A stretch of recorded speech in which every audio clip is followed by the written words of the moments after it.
built a house on sinking sand. There was no way the house could ever stand.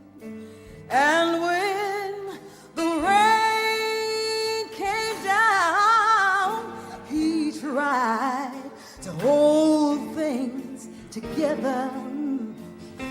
Finally cried, I labor in vain, except the Lord build the house.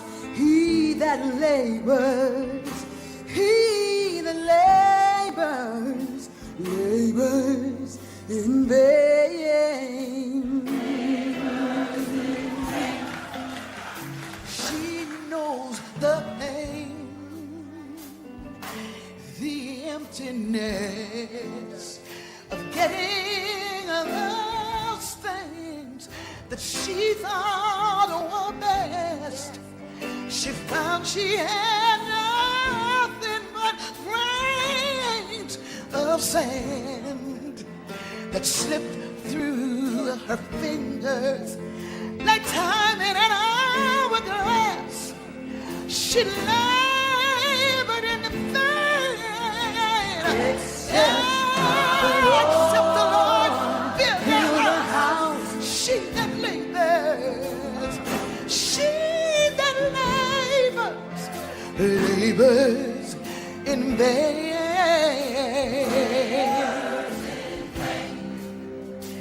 God's word is mighty and marvelous. God increases our lives every day. My soul magnifies the Lord. Yes, come on. God's love redefines my existence. Yes.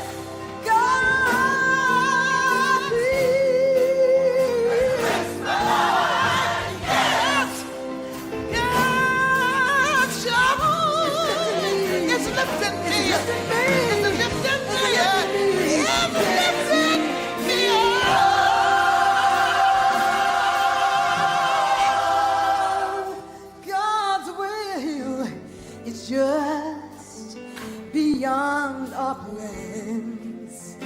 And when we know in God we will stand, and we'll say, let it rain or shine, we will be safe in the Spirit, in a house God built for me.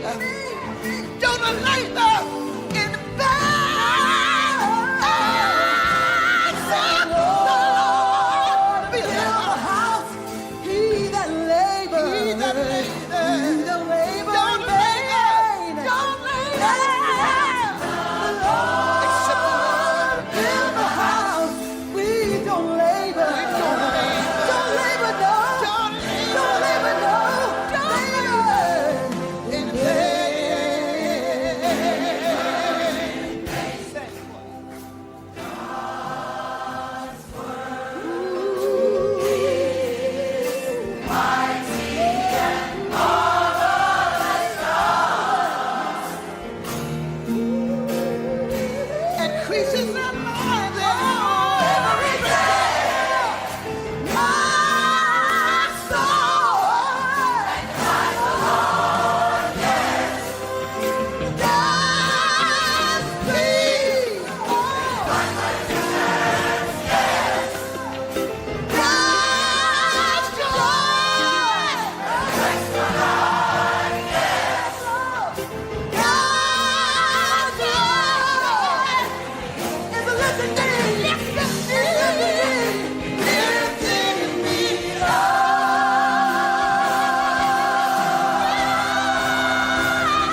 everyone. I'd like to thank you for joining us today at Open Heart. Today, I want to welcome all of our visitors and any new visitors we've had and any visitors that are coming back for a second time. You're now family, and I want to say welcome home. And I want to say welcome home to our Open Heart Spiritual Center family. Let's just take a breath in. Just recognizing and realizing that there is only one mind. That mind is the mind of God, Spirit, Allah, Buddha, whichever name you choose to call it. That mind is within me, and it's within each and every single one of us. That mind is perfect, whole, and incomplete. That mind is my mind, your mind, and all mind now. And so I just simply call this day so beautiful. I call this day with such an openness and allowing ourselves to be free from what has happened from before this time or come before this time, and just allowing ourselves to be completely present. Present as we hear the song sung, listening to the words of that song, for there is something speaking to us through song and through word, through the message, through the affirmative reading, through all that have a part in today's service. And I am just so grateful for the message today, that it speaks right to our hearts. It opens our hearts up even wider than they are now. And as we take the message in, the singing in, the reading in, as we take that in and allow ourselves to just hold that, and it's now another tool in our spiritual toolbox, I call it. And I am so grateful for this day to begin and to celebrate, knowing that it is all good, it is all good, it's all done, and so it is.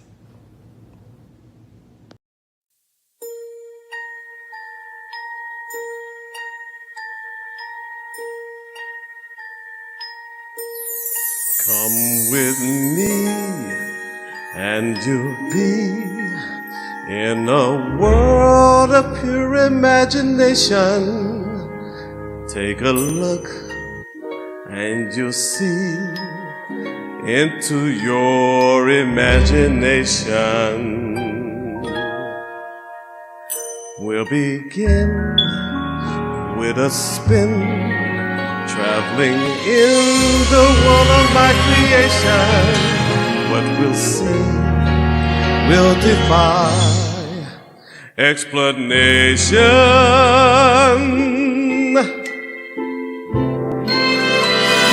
If you want to view paradise, simply look around and view it. Anything you want to do it. Wanna change the world, there's nothing to it. There is no life I know to compare with your imagination. Living there, you'll be free if you truly wish to be.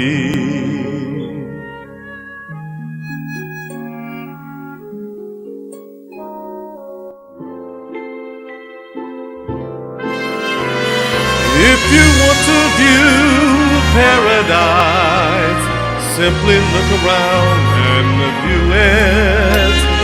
Anything you want to do it. Wanna change the world, there's nothing to it. There is no life I know to compare with your imagination. Living there, you'll be free if you truly wish to be.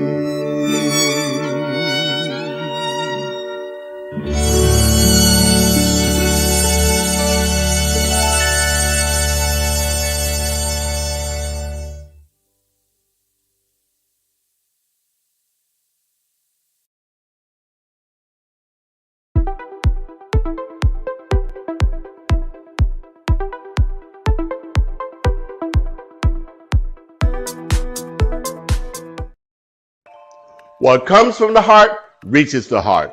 Good morning and welcome to our Heartstream for this Sunday, January the 12th. Those of you that are in Memphis and then also in some other parts of the country, I know that you've experienced the snow. Some people call it snowmageddon or whatever you want to say, but I know here in Memphis that we got, I think, probably record snowfall for this time of year. But that's one of the things that have happened. And so I know that people are in various stages of how they've responded to that.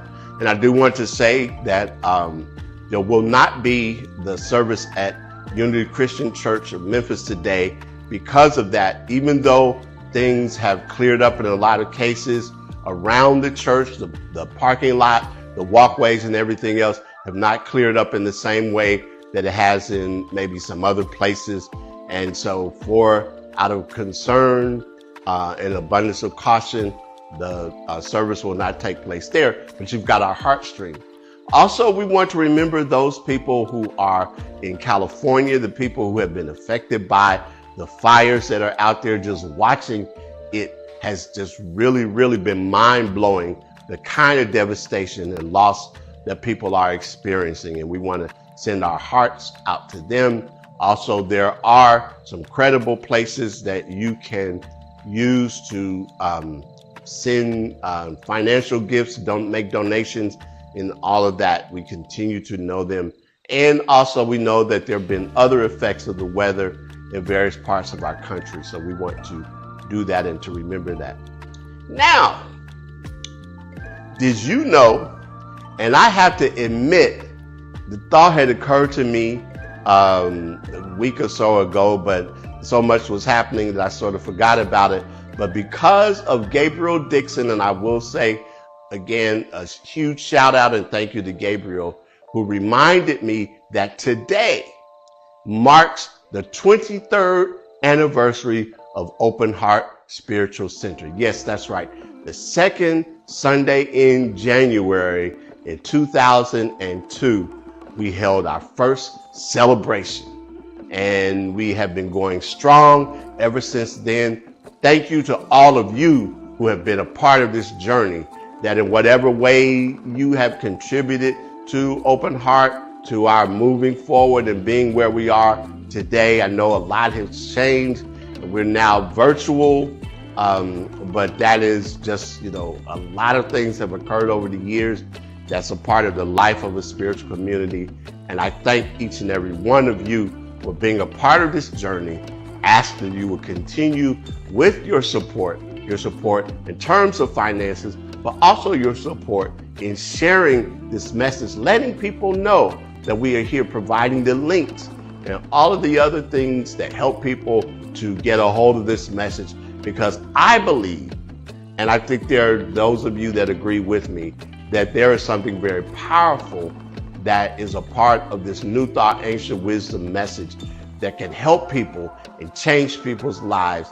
And we are doing that. We have done that. Over the years, I've heard from so many people who have shared with me what Open Heart means to them. And even though we may not be able to see one another physically in that way, that still people talk about that, still people get a lot out of it, and still a lot of you, that's why you continue to tune in and to be a part of this. So as always, I greet you, I bless you, I see God in you. And again, happy anniversary, Open Heart. Our affirmation for the month of January: fresh starts, bold hearts. I step boldly into the new year, guided by divine wisdom, ready to create magic and embracing challenges as opportunities to grow and create miracles. Amen, Ashe, and so it is.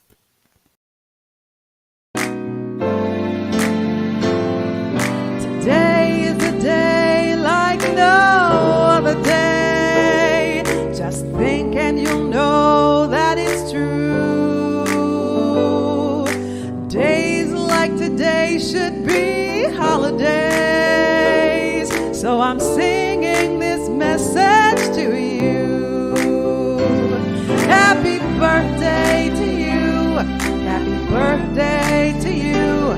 Happy birthday to you. Just have a happy day. There's several ways to give to Open Heart: through our Cash App at OHSC 901, online at OHSC901.com, or text the word GIVE to 615-422-4290. A powerful way to start or continue your day is with our daily prayer call. Each morning at 8 a.m. Central Time, a prayer team member provides an inspirational reading and an affirmative prayer. Join us at 901-586-8755. A treatment for our prayer list to know that all is taken care of. God is the infinite intelligence which creates everything in the universe. God is the intelligence that governs the universe by the life that is.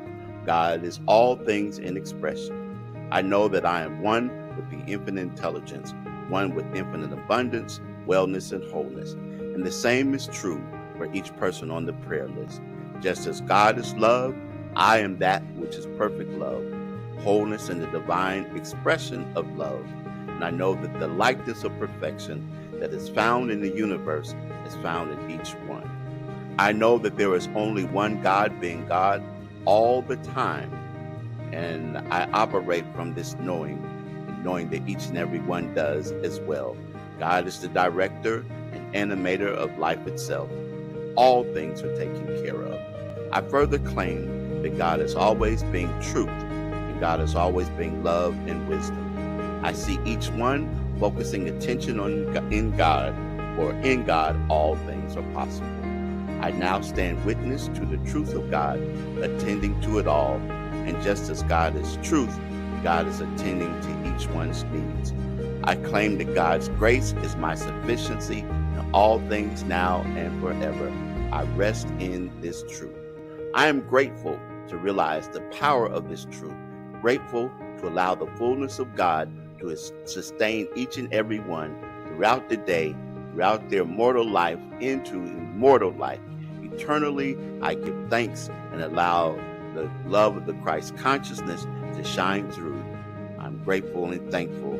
I release my word into the law of mind, that mind which is cognizant only of itself, knowing that it has been spoken, it is done now. Amen, Ashe, and so it is. Dare yourself to see the unseen.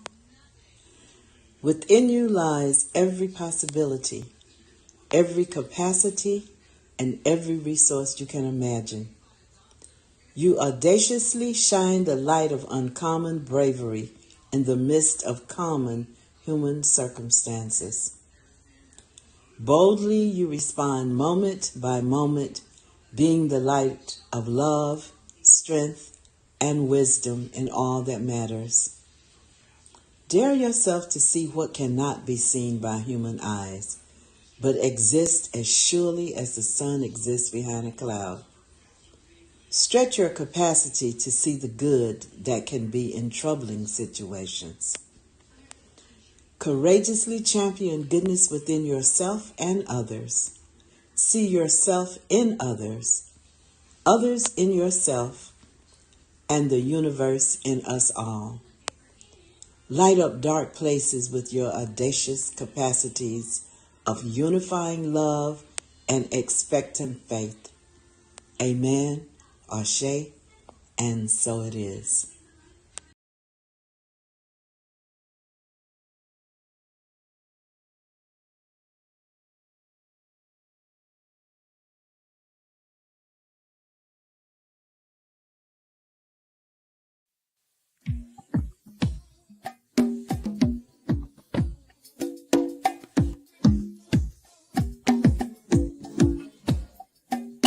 Grateful, grateful.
That's why I got to say that I am grateful, very grateful. I am grateful for all the love that I have. I am so grateful, very grateful. I am grateful for all the love that I have. I am so grateful, very grateful. I am grateful for all the love that I have. I am so grateful, very grateful. I am grateful for all the love that I have. I am grateful for all of my friends. I am grateful for all of my friends. I am grateful for my radiant health. I am grateful for my radiant health. I am grateful for my abundance. I am grateful for my abundance. Grateful for the joy in my heart. I am grateful for the joy in my heart. I am grateful for the peace that I feel. I am so grateful for the peace that I feel. I am grateful for every blessing. I am grateful for every blessing. Grateful for all of my friends. I am grateful for all of my friends. I am grateful for my radiant health. I am so grateful for my radiant health. I am grateful for my abundance. I am grateful for my abundance. Grateful for the joy in my heart. I am so grateful for the joy in my heart. I am grateful for the peace that I feel. I am grateful for the peace that I feel. Okay, that's good. So here we are, 23 years of Open Heart Spiritual Center being in existence. And I know that when Open Heart began, when I organized Open Heart along with a few people, one of the things that led me to doing so was that there had been a change in my own philosophy, my spiritual philosophy, theology, however it is you wish to term it. And I knew that the place where I was serving at the time, that the people who were drawn to it were there because of their particular beliefs, but it was different from the place that I found myself, and I knew it wasn't proper to try to change them. So that's when I ventured off on my own to begin Open Heart, organize Open Heart, and it was quite the journey. But I am glad to say and proud to say, here we are, 23 years later. There are a lot of things that have happened along the way. A lot of people that were a part of us from the beginning. Some who are still here. Some of you who are still a part of us. Others who have come and gone, and that is a part of a spiritual community, gone other places and grown. Some of them have begun other things, other ideas, and all of that. But it's great to be able to be here today, celebrating 23 years. And as I said again, to know that you know, and that is something very often that you will hear me say, particularly when I get excited about things in delivering my message, to know that you know that you know. But that is my emphasis of my message this morning. And I think back, there was a theme that we had back in June of 2016 that said, I experienced the beauty of everyday living. And when I take all of the things that were a part of Open Heart's beginnings and all of that, it sort of boils down to that. I experienced the beauty of everyday living. And I can recall asking, what was the most important word in that affirmation? I experienced the beauty of everyday living. And just about every person said beauty. And I'm going to be honest, in the beginning, I thought the same thing, that as I put that affirmation together.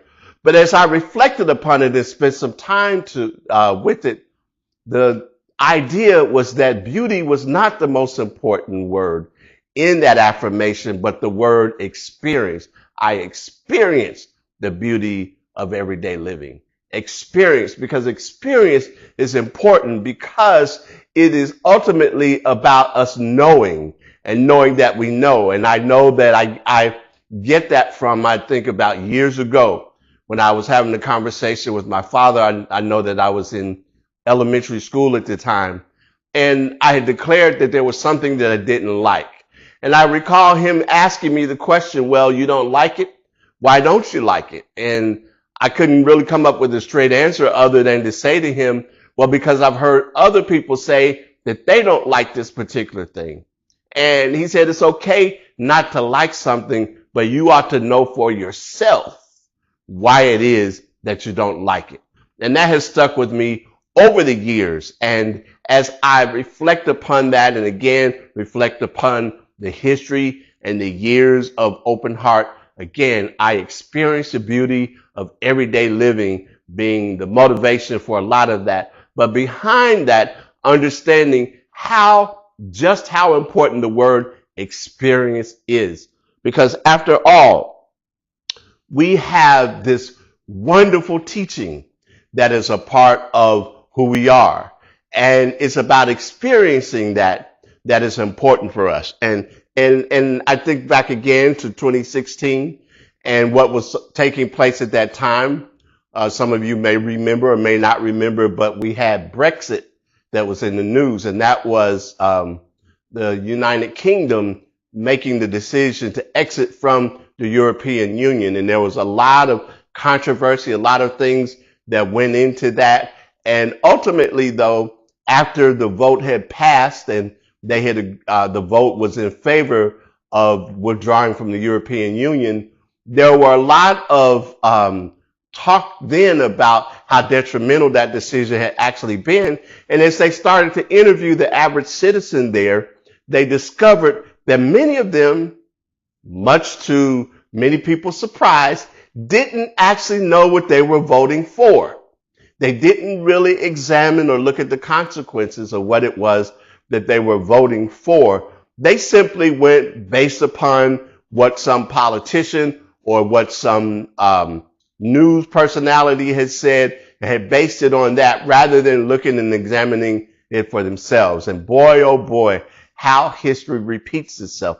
Because I'm seeing that now with some people with this past presidential election who made assumptions about certain things, and now they are finding that they didn't really look into and examine things. I watched a woman the other day talk about how she and her husband have been depending upon the Affordable Care Act, and now she realizes that it is in danger of being ended. And she said, but they never said anything about it during the campaign. All I heard them talk about was ending Obamacare, not realizing that the Affordable Care Act and Obamacare were one and the same thing. Another person, a person of Hispanic descent, Latino, who was talking about the fact that when he first decided to vote, that he thought that, the talk about deportation would only be for criminals and gang members and all of that. But now he's coming to realize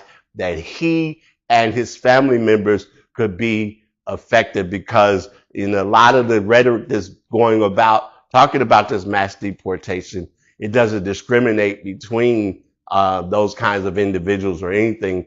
And he and his family could be in danger of being deported. So the idea of knowing for yourself or experience is very, very important. And as I said, we have these teachings of New Thought that are powerful for us and that mean something for us. We can quote Ernest Holmes and the Fillmores, we can quote Neville, and we can have an intellectual understanding of these ideas and about what it means to use affirmations and affirmative prayer, spiritual mind treatment, and meditation and contemplation and reflection, all of the stuff that we're always talking about. It's one thing to intellectually know these things, but being able to apply them in life is the key. And that is so important. And that has been a part of the whole entire thrust and intention of Open Heart, to be able to apply that. Because after all, what good is this truth if it doesn't help you when you're in trouble? What good is it to know all of these things if not when it's time to move into the space and place of which we apply these things? And that becomes so important. You hear me talk about all the time about how important it is to take these truths and apply them to our lives. And I know just these past couple of weeks or more that I've had to constantly remind myself of the same thing as things unfolded and have occurred in my life, to be able to apply these truths, because these truths are eternal.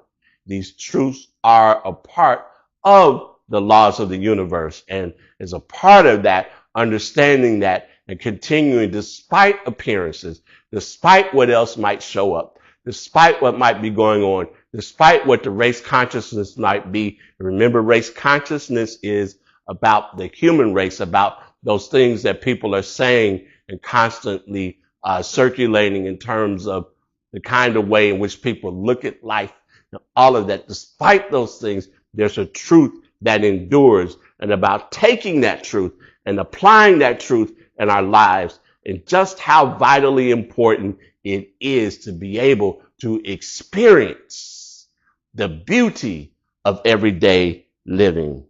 And as I think about that, I think also about the story that is told about a king in Persia at the time who had been victorious in war. He won a battle, and as he was on his way back home, he was passing by the area that he knew that a very famous philosopher and teacher in his kingdom, Zoroaster, where he lived. And so he decided he would make a stop on Zoroaster, because one of the things that had been on the king's mind is that he wanted to know the secrets of the universe and the laws of the forces of nature.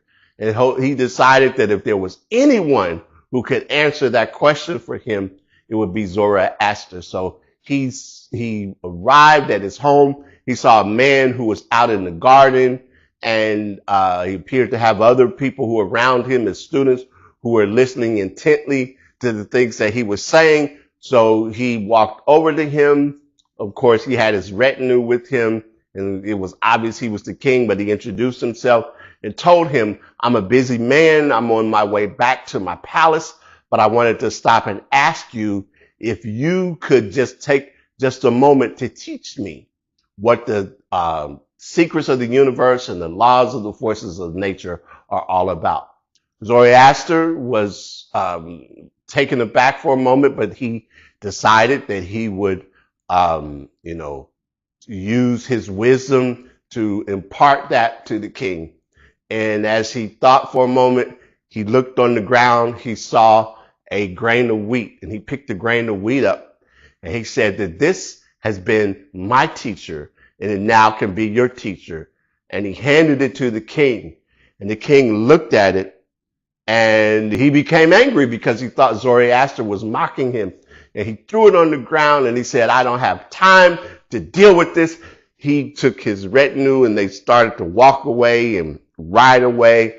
And as Zoroaster reached down, picked up the grain of wheat, he wrapped it in a leaf and said, "I'm going to save this because one day the king might need it." The king went on to win more battles and to become successful. His fame grew, and there was so much about him that continued to just increase. And he looked to be content. He looked to be successful. But what people didn't know is that at night he had trouble sleeping, because all night long he kept contemplating the question, asking, why am I in my palace and I have all of these things happening for me, and just not far from me there are people who are living in poverty. There are people who are living lives that are difficult. and will all of my riches and my fame and everything else save me from dying? So as he thought about that one day, he said, well, I will give Zoroaster another chance. So he got some of his advisors together, and he said, well, I'll present him with a gift. So he got the gift together. He put the gift in a box, and he said, will you take this to Zoroaster and tell him that again, I'd like to learn from him about the laws of the universe and the secret of life and the powers of the universe. And so as he said, and tell him that if he himself cannot come, to send his best student.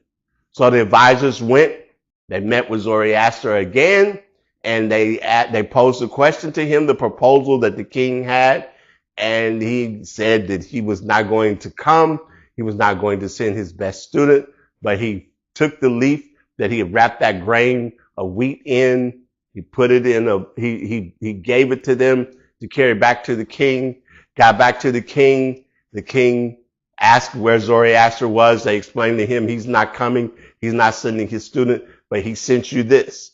And as he unwrapped the leaf and he saw that grain of sand in it again, he started to get angry, but he said, well, maybe, just maybe, there's something to this. So he took a golden box and he put the grain of sand in and he closed it up and set it aside. And every day he would pull that box out. He would open the grain of sand expecting it to teach him something. Maybe it would turn into something. Maybe it might even then turn into a person that will teach me the things that it is that I wish to know. After a while, though, it still wasn't, nothing was happening. It still wasn't working. And he had heard about a teacher in India that also was known to be very wise. And he decided, well, maybe I will get him to come and explain these things to me. And so he sent his advisors off again to get this Indian teacher, this Indian philosopher. The Indian teacher philosopher agreed to come. And when he got there and he met with the king, and the king said, I'm so glad that you are here. And he said, I came here because I ultimately wanted to meet Zoroaster for myself, because I'm surprised that you've not consulted him. Why is it that you have this man that is a wise and knowing teacher in your kingdom, and you have not used him, but you sent for me to come? And the king said to him, I've tried already with him, and all he has done is give me this. And he gave him the golden box. And as the Indian teacher opened the golden box, and he saw the grain of sand in it, he thought for a moment, he reflected upon it, and he said, yes, indeed, Zoroaster is as wise as they say he is. And the king was puzzled by what it was that he was saying to him. And he said, if you take a look at this grain of wheat and you understand about what the grain of wheat is all about, that when you see this grain of wheat and you understand that it can teach us, but it has to come out of this box and be planted in the earth where it belongs, in contact with the soil, the rain, the sun, the light of the moon and the stars. And like the universe itself, it will grow bigger and bigger. And you, king, you too must come out of your artificial palace and go into your garden. All of the energies of the universe are directed at this grain of wheat, and you will discover that they are directed also at you, urging you to grow. And as you watch the grain of wheat, it is replaced by a plant that grows higher and higher against all obstacles because it has life in it. If you throw a stone up in the air, it will fall back to the earth because it's dead. But this plant, it continues to grow, to thrust itself up into the air because it has life in it. Likewise, if you would grow in knowledge and understanding, you must leave your artificial life and go where you will be close to the forces of nature and the universe, to the sum total of all things. Just as the inexhaustible sources of energy are ever-flowing towards the grain planted in the earth, so will the innumerable sources of knowledge open and flow towards you till you become one with nature and the organic universe. If you watch the growth of this seed of grain, you will find that there is an indestructible and mysterious power in it, the power of life. The grain disappears, and in that disappearance, there is victory over death. And the king said, all that you say is true. Yet in the end, the plant will wither and die and will be dissolved in the earth. But not, said the philosopher, until it has done an act of creation and has turned itself into hundreds of grains, each like the first. The tiny grain disappeared into a plant. And you too, as you grow, must turn yourself into something and someone else. Life always creates more life. Truth, more abundant truth. The seed, more abundant seeds. The only art one needs to know is the art of how to die. And then one is reborn. And as I think about this, and I think about in the scripture talking about dying daily, or the emphasis that sometimes people place on being born again, I think back to this idea of how we have all of this goodness of the universe that is available to us, that is flowing to us, that is just waiting for us to come out of the artificial life that we oftentimes have created. We know very often the images and the other kinds of things that we like to create. Social media is so good at that these days, but whatever else, but living true to ourselves and living true from ourselves, and being able to do that and knowing and understanding all that is available to us in each and every moment, that the full expression and the full force and power of the universe, of God, of however else it is that we wish to express it, is available for you and is available for me. And it continues to flow for us. And that is what these 23 years have been about, helping you to understand this, giving you all of the tools and the guidance and the wisdom and the knowledge and everything else that it is for you to live your life, to live and to understand the beauty of everyday life, to experience the beauty of everyday life. I think about the story about a young boy who was down. I look here in Memphis, oftentimes, certain times of the year, you can go down on the bluffs overlooking the Mississippi River and see people flying kites. And there was a little boy that was out flying his kite, and there were clouds that were all over, and he was standing there holding a string, and a man came over to him and asked him what he was doing. And he said, I'm flying this kite. And the man looked up in the sky and said, well, I don't see anything. How do you know that the kite is really there? And he said to him, I'm sure that it's there, because every now and then that as the wind blows a certain way, it will tug on this string and remind me that it's there.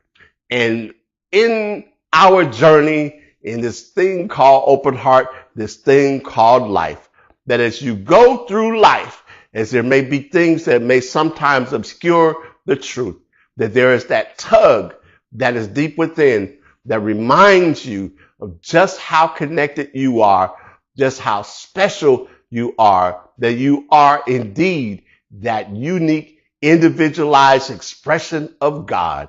And as you continue to live this truth, as you continue to apply this truth, as you continue to experience it in the circumstances and the situations of your life, you will continue to know that you know that you know. Amen, Ashe, and so it is, and so it continues to be for 23 more years.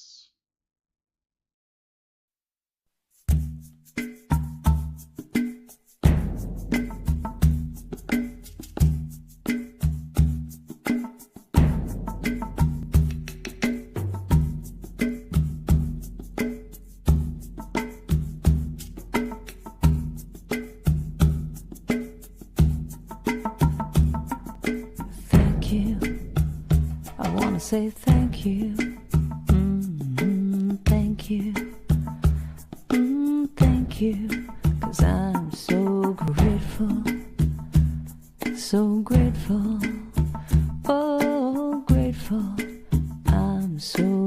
grateful. So I want to say thank you for this day, Spirit. Thank you for this day. Thank you for this day, Spirit. Thank you for this day. This healing, this healing, this healing day. This healing, this healing, this healing day. Thank you for this day, Spirit. Thank you for this day. Thank you for this day, Spirit. Thank you for this day. This healing, this healing, this healing day. This healing, this healing, this healing day. Thank you for this day, Spirit. Thank you for this day. Thank you for this day, Spirit. Thank you for this day. This beautiful, this beautiful, this beautiful day. This beautiful, this beautiful, this beautiful day. Thank you for my friends, Spirit. Thank you for my friends. Thank you for my friends, Spirit. Thank you for my friends. My wonderful, my wonderful, my wonderful friends. My wonderful, my wonderful, my wonderful friends. Now thank you for this day, Spirit. Thank you for this day. Thank you for this day, Spirit. Thank you for this day. This healing, this healing, this healing day. This healing, this healing, this healing day. Thank you for this day, Spirit. Thank you for this day. Thank you for this day, Spirit. Thank you for this day. This beautiful, this beautiful, this beautiful day. This beautiful, this beautiful, this beautiful day. I want to say thank you. Thank you. I want to say thank you. Thank you. Oh, thank you. Thank you. I want to say thank you. I want to say thank you. 'Cause I'm so grateful. So grateful. So grateful. So grateful. So grateful. So grateful. I'm so grateful. I want to say thank you. I want to say thank you. Just thank you. Thank you. I want to say thank you. I want to say thank you. Thank you. Thank you. 'Cause I'm so grateful. Yeah. I'm so grateful. I'm so grateful. I'm so grateful. I want to just say thank you now. Just thank you now. Thank you now. Thank you now. Thank you now. Thank you now. Each and every day I'm gonna say, say thank you. Thank you.